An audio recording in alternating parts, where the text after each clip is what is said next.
guys, welcome back to my channel. For today's video, isa na naman pong ulam recipe ang isi-share ko sa inyo. At kung gusto nyo malaman kung paano ko ito lutuin, just keep on watching. Meron po tayong breast chicken dito at isi-season ko lang po ito ng asin, paminta, chili powder, at garlic powder. At lagyan din po natin ito ng harina and cornstarch. Ayan. At lalagyan ko rin po ito ng 1/4 cup na malamig na tubig at haluin lamang pong mabuti at imamarinate po natin ito ng at least 30 minutes. And after 30 minutes, i-deep fry naman po natin ito sa mahinang apoy hanggang sa mag-golden brown.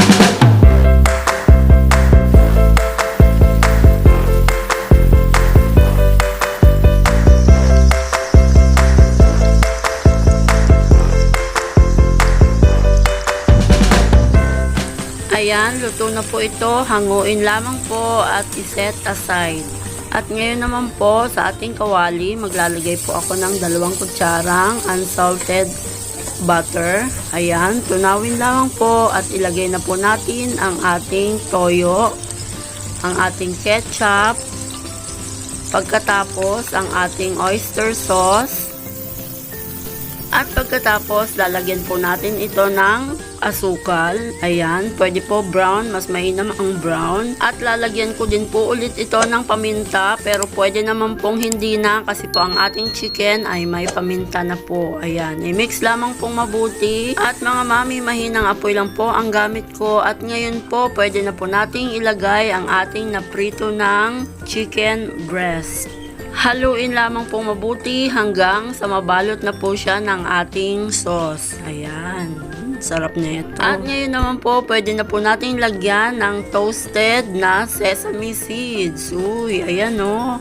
Ang sarap, pwede nang panghanda sa Pasko. Ang sarap nito. Siguradong magugustuhan ng ating mga chikiting. Ayan o, itsura pa lang, nakakatakam na. At ayan, luto na po ang ating sesame chicken. Excited na po akong tikman. Tara guys, tikman na natin. Kain po tayo. And thank you for watching guys. At sana po nagustuhan nyo ang ating recipe. Pa-subscribe naman po, like and share. God bless po. Bye-bye.